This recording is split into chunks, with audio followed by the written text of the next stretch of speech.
Bismillahirrahmanirrahim.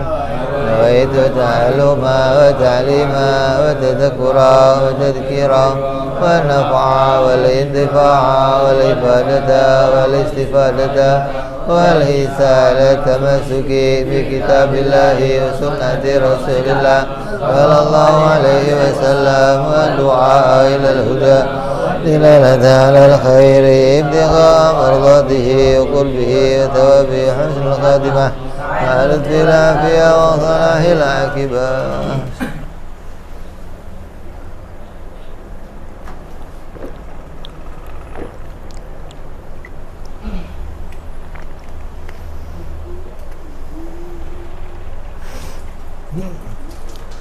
Bismillahirrahmanirrahim. Alhamdulillahirabbil alamin.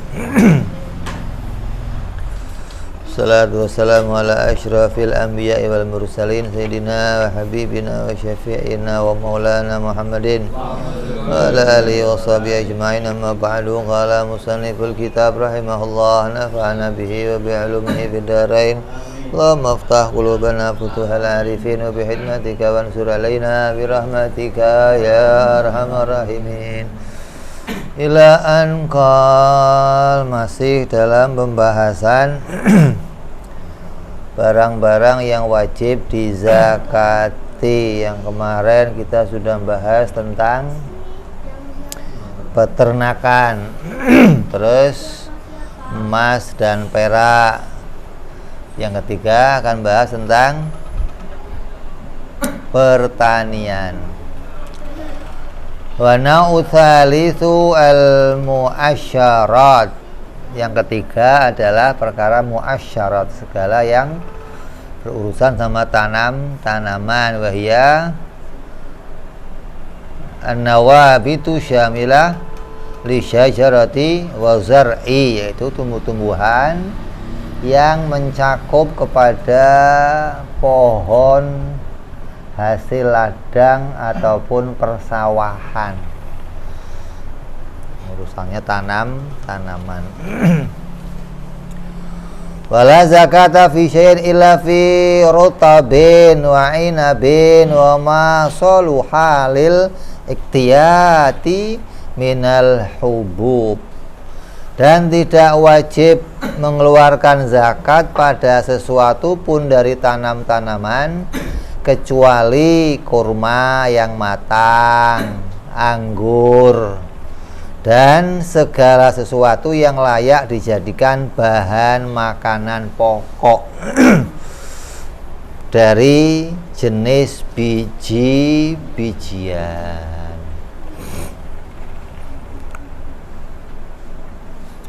Jadi kalau yang bukan tanaman pokok berarti nggak wajib dizakati. Jadi yang wajib ngeluarin zakat kalau dia statusnya sebagai makanan pokok. Makanan pokok contohnya apa? Kakumhin wa syair, seperti gandum atau syair. Syair itu ya jenis gandum, wa adas atau kacang adas, wa juratin wa humsin wa bakila wa alful, atau jagung, kacang bagila atau kedelai. Kalau dia menjadi bahan makanan pokok, maka ketika ditanam pada keadaan tertentu, maka dia wajib dikeluarkan zakatnya. Kalau di kita apa namanya? Beras. Apalagi?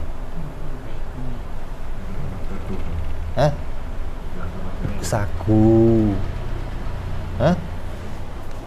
Sagu juga makanan pokok. Mana? Papua, Ambon. Karena sagu tuh ya. Jadi kalau dia di daerah itu makanan pokoknya jenis biji-bijian tertentu, maka ya kalau ditanam wajib dizakati.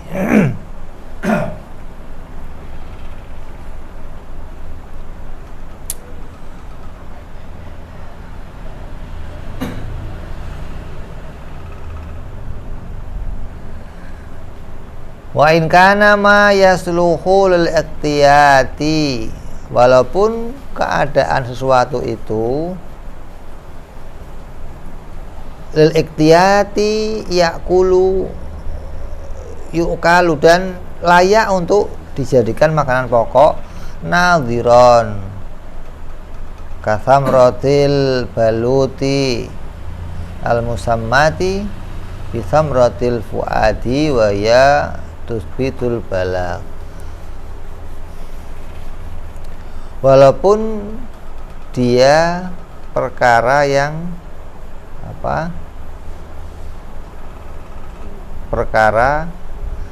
yang tanaman tersebut layak untuk dijadikan makanan pokok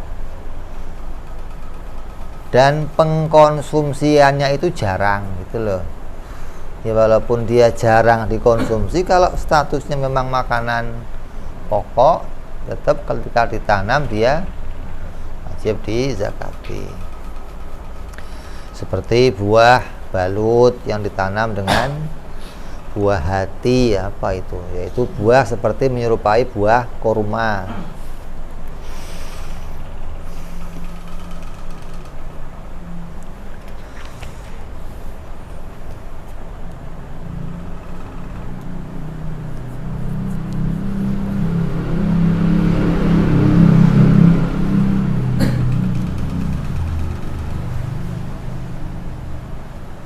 Fayajibu zakatu fi jami'i dzalika idza wujidat syurutuha, dan wajib zakat pada semua jenis tumbuh-tumbuhan itu apabila ditemukan syarat-syarat wajib zakatnya.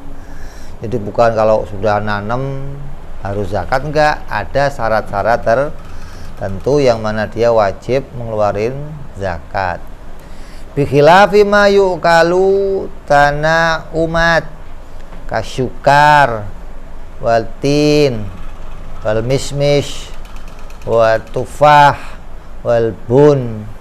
Beda dengan tanaman yang dikonsumsinya hanya untuk merasakan enaknya saja, kayak tebu, buah tin, atau mismis, atau buah apel, atau kopi, maka itu enggak wajib dizakati karena penggunaannya bukan untuk makanan pokok. Ketika dimakan hanya untuk dinikmati aja. Tebu ya untuk dinikmati kayak campuran gula, atau tin ya untuk dimakan sesekali gitu loh. Wa ma yu'kalu tadawiyan kal mustaqi wal fulful, atau yang ditanam itu untuk pengobatan kayak getah damar atau lada, ini juga nggak wajib dizakati. Terus wajibuha usyur in suqiyat bila mu'nah katsirah. Berapa zakatnya tanaman-tanaman tadi yang merupakan makanan pokok? Maka zakatnya adalah 10% dari hasil jika disiram dengan tanpa biaya. Artinya nanamnya itu pakai sistem apa? Biasanya ladang, kalau pas hujan baru dia nanam, atau ada apa? Irigasi, pengairan yang tinggal buka doang terus airnya masuk. Kamu nggak usah pakai apa, pompa, kamu nggak usah beli peralon untuk mengalirkan gitu loh. Kalau untuk menyiram tanaman itu kamu ngeluarin biaya lagi dengan pompa, dengan segala macam, maka wa illa fanisfuhu, maka zakatnya 5%. Jadi kalau nggak pakai biaya zakatnya 10%. Kalau pakai biaya zakatnya hanya 5%. Oh ya, yajibu zakat an-nabit, dimana anahu ya na'akidu sababu wujubiha bibuduwi salahi thamarah wa ishtidadil habbi alal maliki la alal mustahik. Terus wajib dizakatinya tumbuh-tumbuhan itu artinya bahwasanya sah menjadi zakat, penyebab zakatnya dengan telah tampak matangnya si buah. Maka kalau sudah matang buahnya itu baru wajib dikeluarkan zakatnya.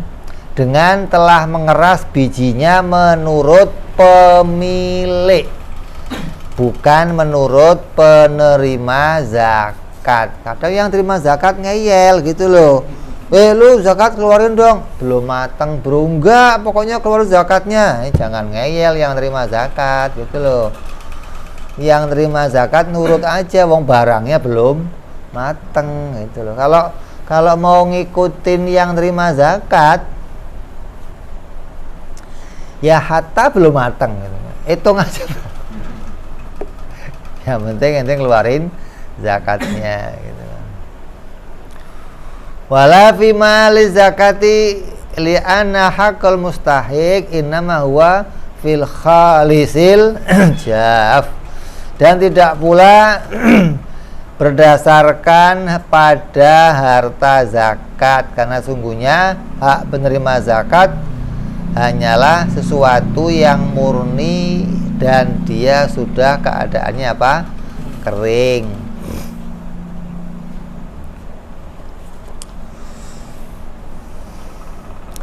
Wa syurutu wujubiha, syarat-syaratnya yang pertama antablugha khamsan au sok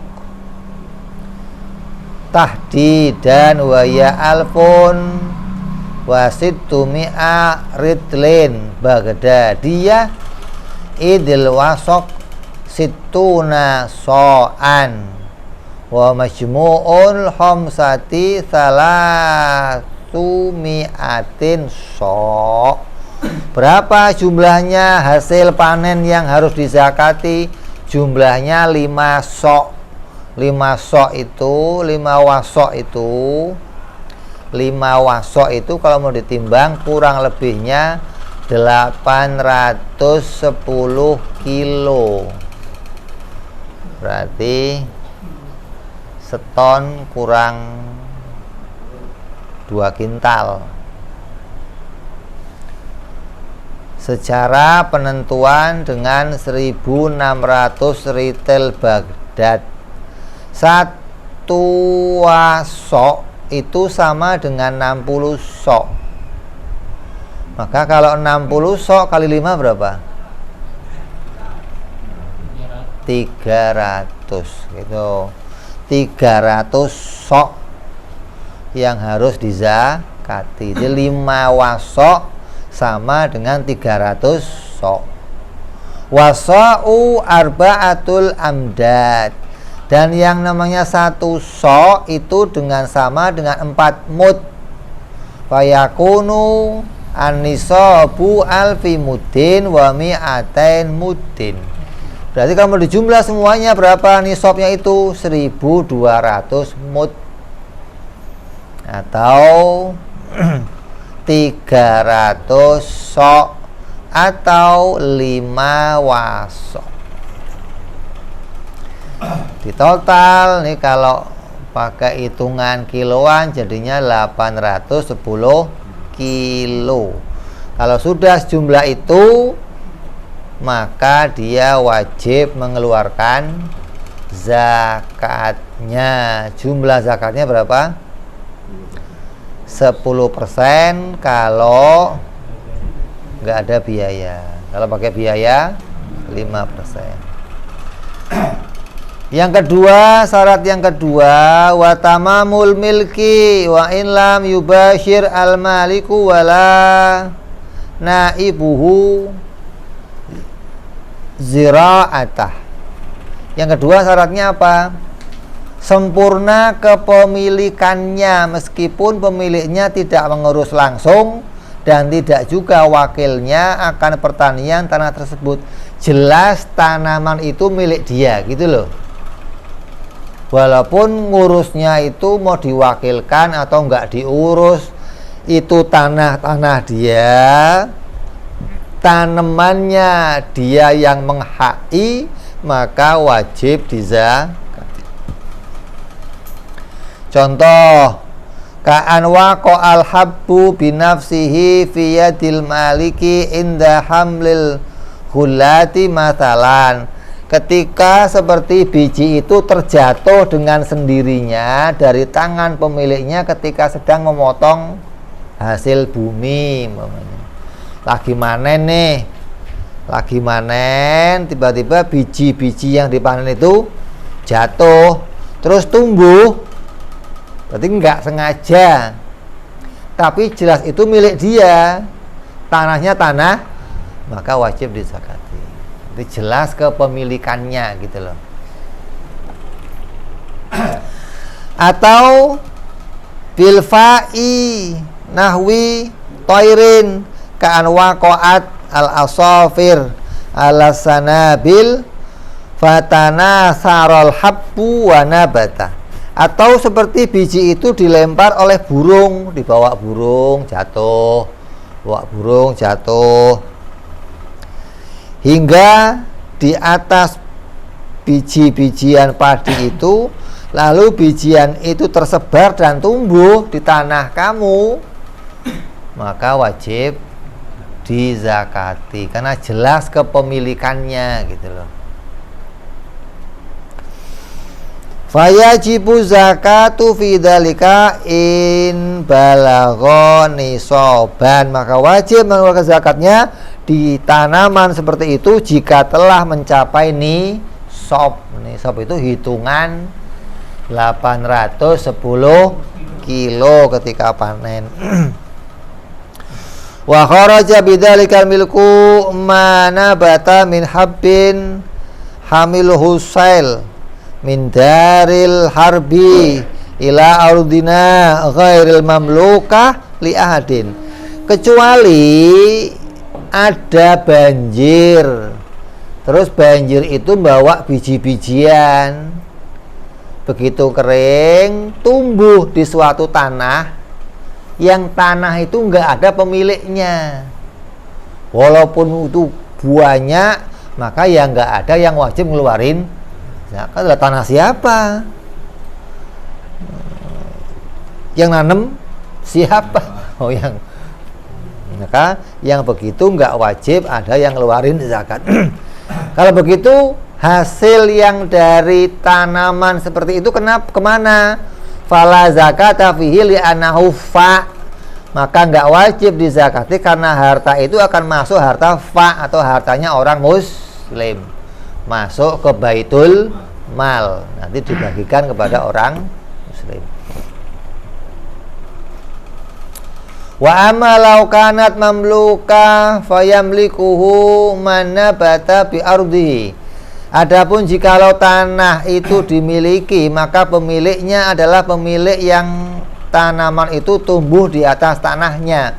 Banjir, kemudian ada biji-bijian masuk ke tanah kamu, terus tumbuh, maka ya kamu wajib ngeluarin zakatnya karena di tanah kamu gitu loh. Walaupun kamu nggak ngerawatnya. Kalau kamu nggak ngerawat, nggak mau ngeluarin zakat, jangan manen gitu loh. Kalau sudah dipanen, ada nisabnya, ya wajib ngeluarin zakat. Walau hamilal hawa awil ma, walaupun seandainya dibawa oleh angin atau air, mamlukan fana bata bi ardin, lalu biji itu tumbuh di tanah milik seseorang.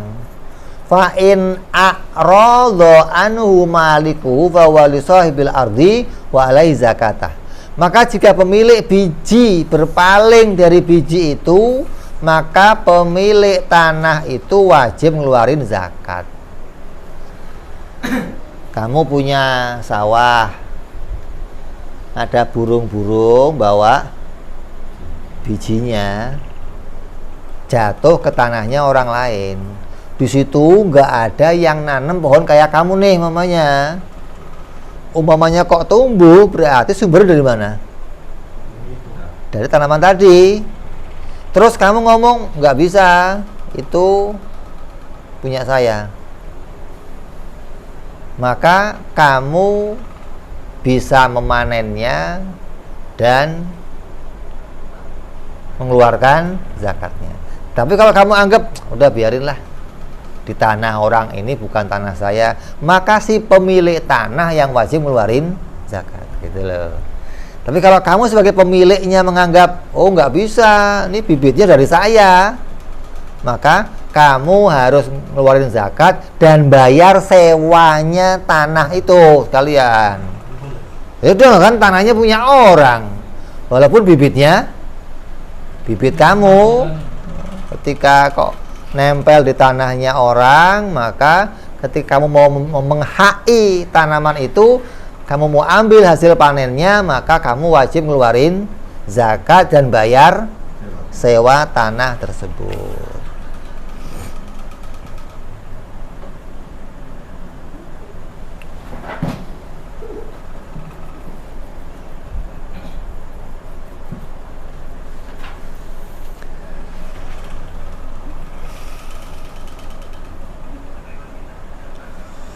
Wa yudhammu naw'un minan nabit ila naw'in akhar ka'ina bil misir wa syam.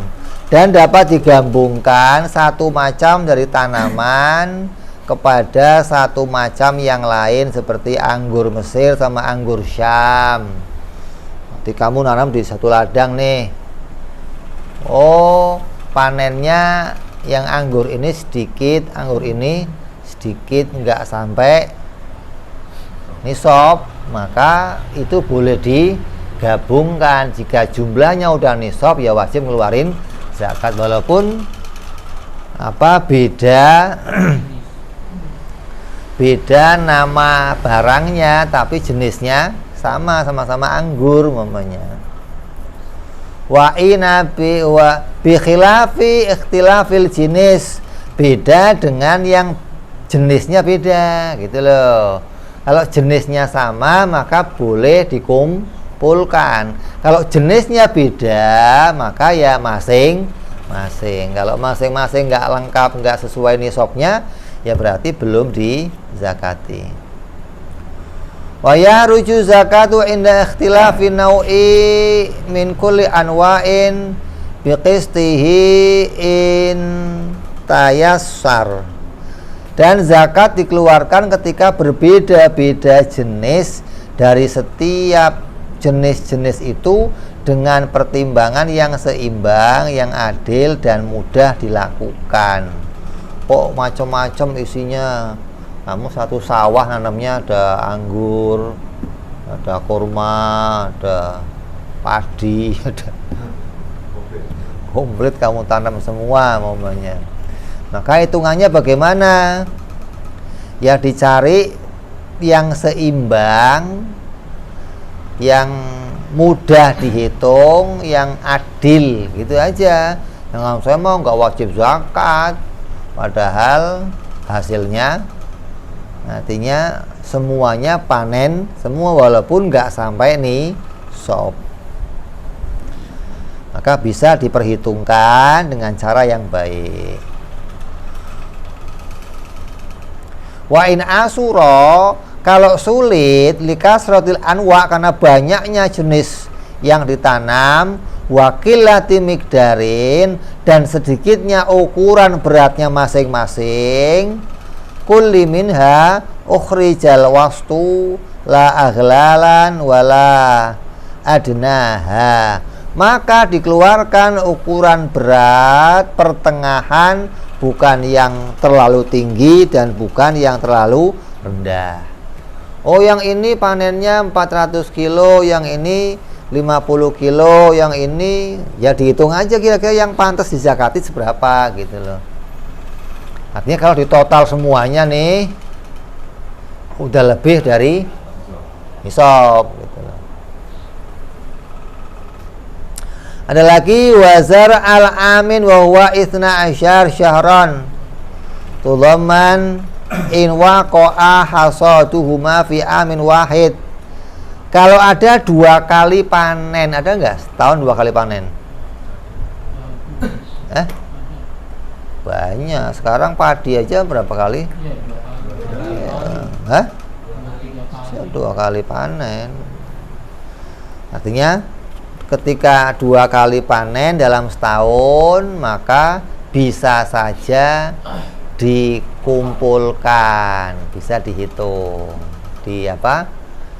digabungkan gitu loh. Karena kan urusannya nisab ini nggak harus haul kan, nggak harus tahun kan, asal sudah haul, asal sudah nisab ya zakat. Tapi boleh kalau setahun itu kok 2 kali digabungkan juga boleh gitu loh. Nanti saya mau zakatnya akhir tahun aja lah, ini yang panen ini sama panen depan saya gabung gitu loh, boleh gitu loh. Tapi hitungannya pakai hitungan apa? Tanggalan Arab.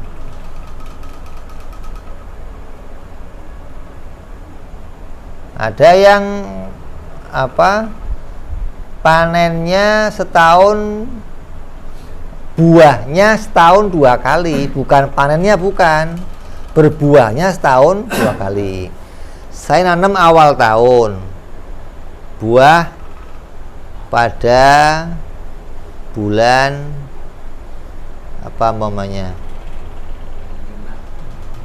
bulan Juli, manennya bulan Oktober, nanam lagi, terus buah lagi sebelum Desember. Tapi kan panennya lagi tahun berikutnya gitu loh. Yang dihitung itu bukan berbuahnya tapi panennya gitu loh. Maka berarti per panen ya harus dizakati. Atau saya mau nanti aja 2 tahun, wah ini bisa digerebek sama penerima zakat ente. Enggak, saya mau tahun depannya zakatnya. Ya, jadi ada yang memang pohon itu berbuahnya bisa setahun 2 kali, ada yang setahun sekali, maka dihitung. Kalau ini biasanya buahnya setahun sekali, tapi tumbuhnya sekali setahun 2 kali, ya digabung boleh. Far'un qala Ahmadu as-Suhaimi wa afdalul anwa'il kasbi az-zira'ah summa as-sina'ah summa at-tijarah. Berkata Syekh Ahmad al-Suhaimi, paling utamanya mata pencaharian adalah pertanian. Jadi di antara kamu nih punya usaha nih, apa nih usaha yang paling bagus? Semua usaha yang paling bagus adalah pertanian, kata Syekh As-Suhaimi. Terus pengrajinan tangan, kemudian perdagangan, bikin pertukangan, bikin meja, bikin kerajinan bikin mebel, bikin itu yang kedua tuh.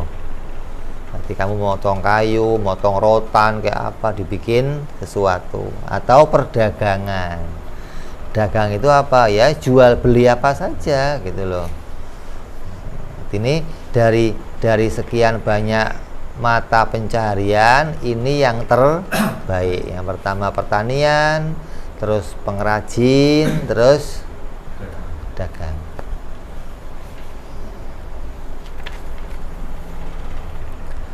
Nah, saya pegawai, Bib. Ya memang kalau ada bos ya ada pegawai lah. Masa bos mau kerja sendiri kan enggak. Lah, dengan adanya pertanian dia bisa ngangkat orang lain untuk kerja. Dengan punya pengrajin dia bisa ngangkat orang lain kerja gitu loh. Dagang dia bisa punya pegawai gitu loh. Lah antara pegawainya sama bosnya bagus mana? Ya bagus bosnya. Artinya dia bisa menimbulkan punya kerjaan yang membawa manfaat untuk orang lain, gitu loh. Karena bisa mengajak orang lain untuk bisa ikut kerja bersama dia. Wa kana kullu nabin lahu khirfatun wa kasbun. Bahwa setiap nabi selalu memiliki pekerjaan dan mata pencaharian. Semua nabi, nggak ada nabi yang pengangguran, nggak ada. Nabi kok nganggur bukan nabi namanya.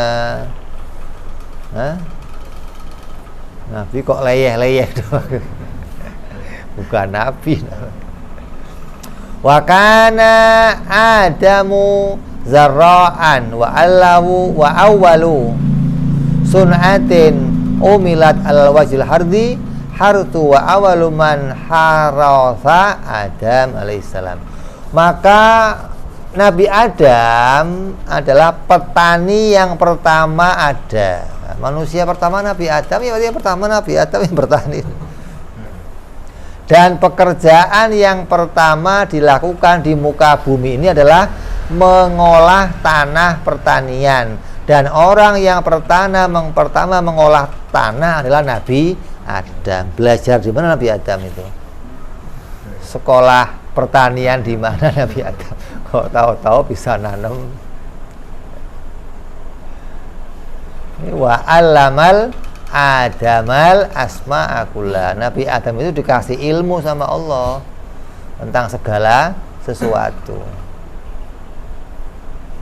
Jadi ngerti bagaimana nanam, ngerti bagaimana beternak, ngerti bagaimana mau jadi pengrajin, yang ngerti gitu loh. Cuma kalau mau jadi pengrajin kan apa namanya, belum ada konsumennya. Mau jual ke siapa? Ya, maksudnya kalau pertanian dipakai sendiri kan, untuk kehidupan sendiri, untuk kebutuhan sendiri. Summa adrakahu ta'bun fi akhirin nahar faqala lil hawai izra'i ma qad baqiya.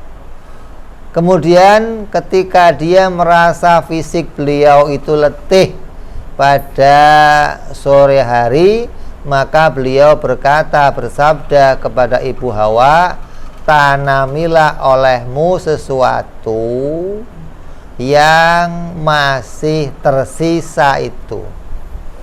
Adam yang nyangkul, yang menggemburkan apa? Tanahnya, yang nyiapin tanahnya. Lalu Ibu Hawa yang melanjutkannya, fasara zar'uha sya'iran fata'ajjaba min dalika.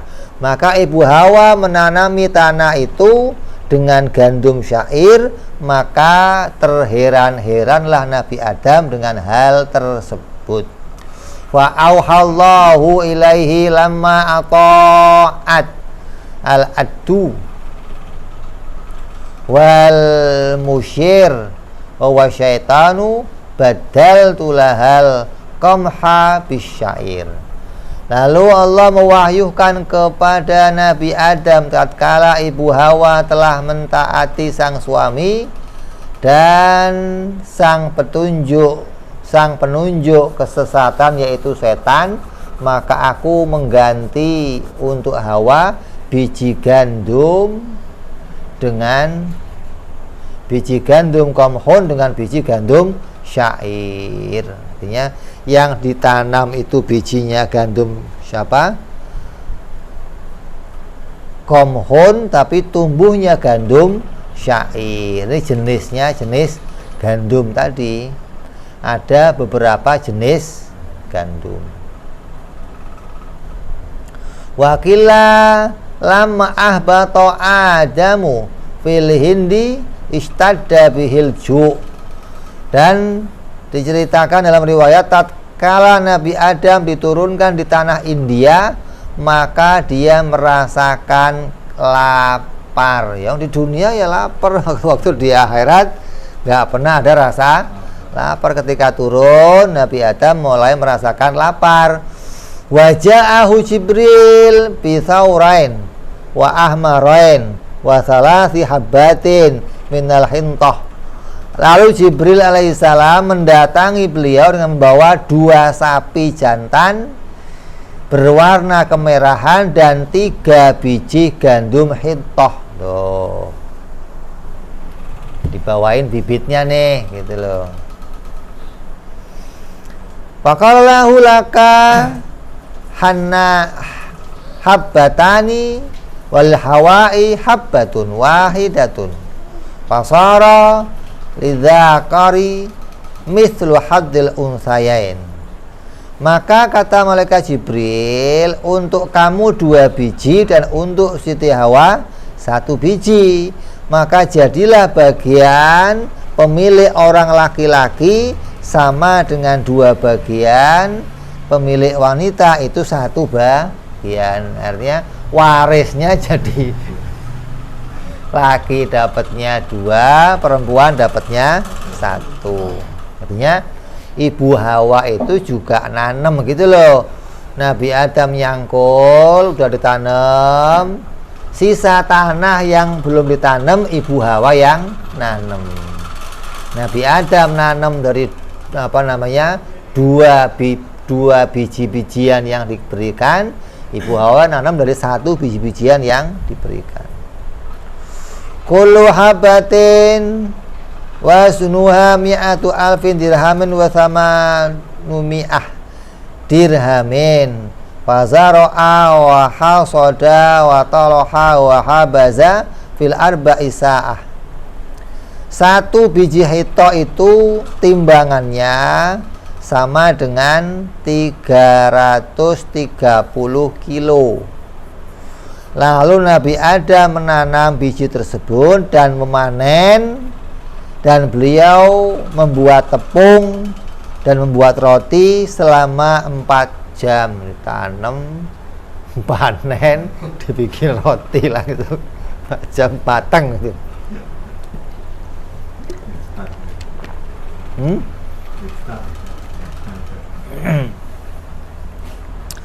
Ya instan Nabi Isa dong. Anzil alaina ma'idatan minas sama. Udah Nabi Isa nggak repot nanam lagi. Tapi itu kan cerita lain. Artinya ini mau mengisahkan bahwa Nabi Adam itu ya petani gitu loh. Yang kedua, wakana Idris, begitu pula Nabi Idris. Dia sebagai apa? Khayaton, sebagai penjahit. Nabi Nuh najaron, sebagai pengrajin, tukang kayu. Masing-masing makanya petani terbaik, apalagi pengrajin, terus pedagang. Jahit itu apa maksudnya? Pengrajin. Nabi Ibrahim Bazaz, dan seorang apa? Pedagang kain. Nabi Musa katiban yaktubu Taurat biyadihi wa kana akhira Syuaib.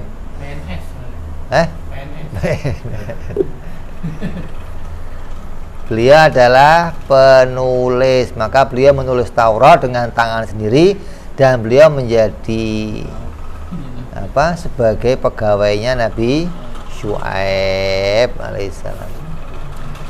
Nabi Dawud pandai besi, itu Haddad. Nabi Sulaiman apa?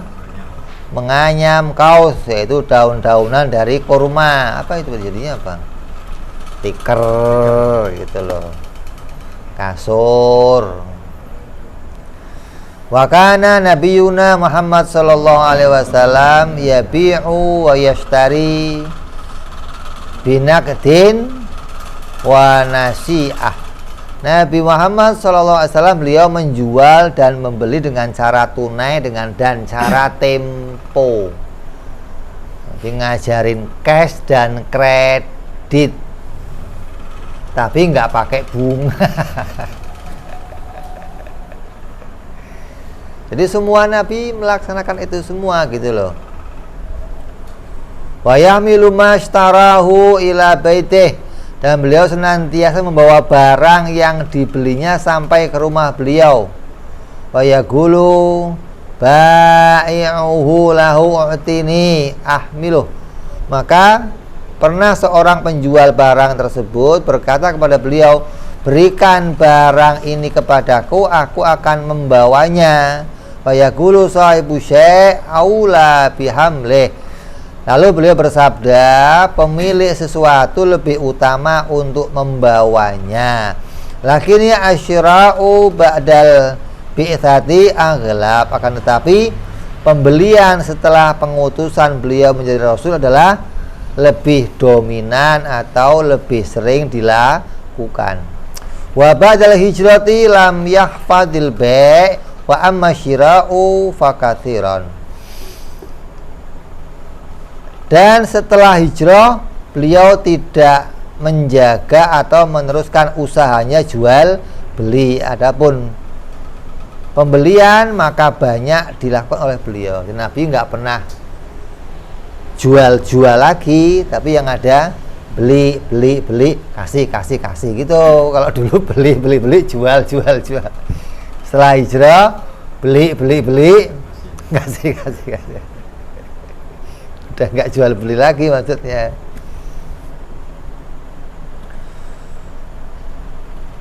Wa ajara au bi an ajara sallallahu alaihi wasallam milkahu alal ghair, dan beliau berusaha jasa, yakni dengan Nabi sallallahu alaihi wasallam menyewa harta milik beliau kepada orang lain. Nabi menyewakan hartanya kepada orang lain. Dia hasil yang dia udah dagang, punya hasil, tempatnya disewain. Beliau nerima apa? Hasilnya. Wasta'jara au bi'an ista'jara ala syahsin liyuhayyita thawbahu sallallahu alaihi wasallam matalan. Beliau mengupah orang, yakni dengan beliau mempekerjakan kepada seorang untuk menjahit pakaian beliau umpamanya. Wa isti'jaru aghlab, dan mempekerjakan orang adalah hal yang paling dominan, paling sering dilakukan oleh Nabi Shallallahu Alaihi Wasallam.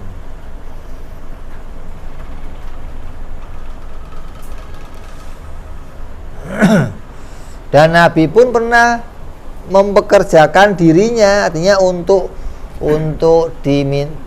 membantu orang lain. Seperti apa? Nabi menerima tempat pengembalaan kambing. Jadi orang yang punya kambing, udah sini kambingnya, gua yang gembalain. Nah begitu.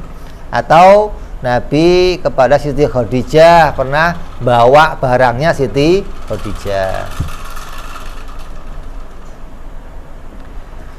Atau Nabi pernah syarok atau kerjasama, berkongsi. Atau wakala wa taukil aktsar. Atau pernah menunjuk wakil, pernah menjadi wakil, namun pernah juga Nabi mewakilkan, dan itu banyak dilakukan. Pernah pula Nabi menerima hadiah.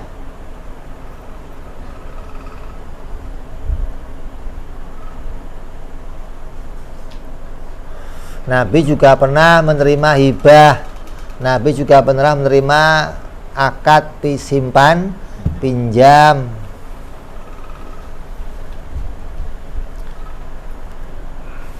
Terus faedah yang kedua, nah kalau Asyarqawi anil ajhuri anal jannatu minal kumhi hinin nuzilat minal jannati kana qadral bayda al nu'amah wa alyanu minad dubur minaz zubur. Dikutip dari Imam Syarqawi dari Syekh Al-Ajhuri, sungguhnya biji gandum ketika diturunkan dari surga berubah biji yang seukuran telur burung unta. Lah biji gandum sekarang seberapa? Kecil. Pertama biji gandum turunnya burung onta seberapa? Segede gini telurnya.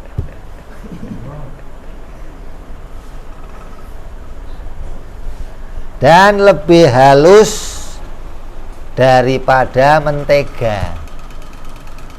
Jadi hasil gandumnya itu lebih halus daripada mentega. Kan mentega itu halus banget.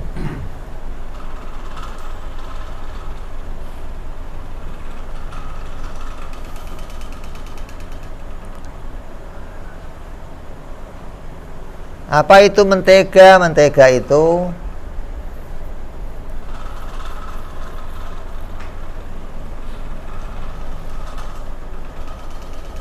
sesuatu yang mana air atau apa susu kambing atau susu sapi yang digodok terus di apa aduk terus sampai kental, jadilah nanti dia apa mentega. Wa atibu raihatan minal misik, dan biji gandum tersebut beraroma seperti aromanya minyak misik. Summa sughirat fi zamanil Fir'aun, kemudian menjadi kecil pada zaman Fir'aun. Jadi sejak Nabi Adam nih gandum itu bijinya gede-gede tuh. Ketika zaman Fir'aun baru biji gandum itu mengecil. Maka biji gandum itu mengecil sekecil telur ayam. Summa sughirat hina qutila Yahya, kemudian mengecil lagi ketika terbunuhnya Nabi Yahya bin Zakaria. Fasarat qadral bidatil hamamah, kemudian biji gandum itu menjadi seukuran telur burung merpati. Dia mengkeret kecil gitu loh. Summa sughirat fasara qadaral al-bundukah, kemudian mengecil lagi seukuran peluru. Summa qadaral hamsah summa sart ila ma hiya alaihil an, kemudian mengecil lagi seukuran kacang hamsah, kemudian menjadi seukuran kepada sesuatu yang seukurannya sampai sekarang. Maka inilah yang terjadi pada sejarahnya gandum. Panas Allah Ta'ala ala yusakhara anhu, mudah-mudahan Allah enggak mengecilkan lagi biji gandum.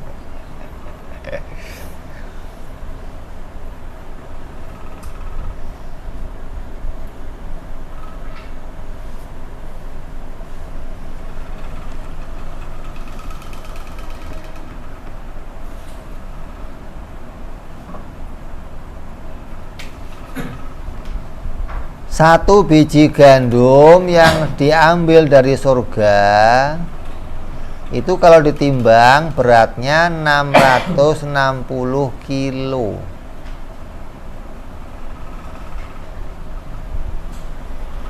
Satu bijinya